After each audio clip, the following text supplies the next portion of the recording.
मित्रांनो, तुमच्या भावाला इन्फ्लुएन्सर म्हणून कॅफे ओपनिंगला बोलावलं. तर हाय, मी तुमचा मित्र ऋषी. मित्रांनो, तसं वगैरे काही नाही. माझ्या भावाने हिंगणघाटला कॅफे ओपन केला. त्या निमित्ताने आम्ही दोघं भाऊ ओपनिंगला चाललो.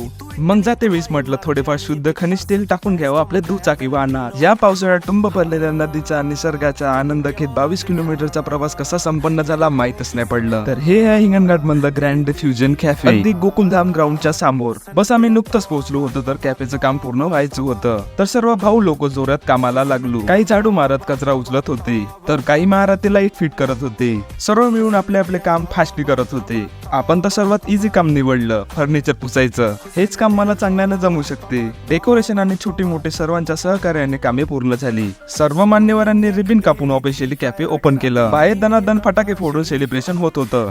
अनिकेत आणि प्रतीकला त्यांच्या कॅफे बद्दल आणि समोरच्या वाटचालीबद्दल शुभेच्छा दिल्या. या पोराला नाश्ता दे म्हटलं तर धीर धरणं म्हणत होता.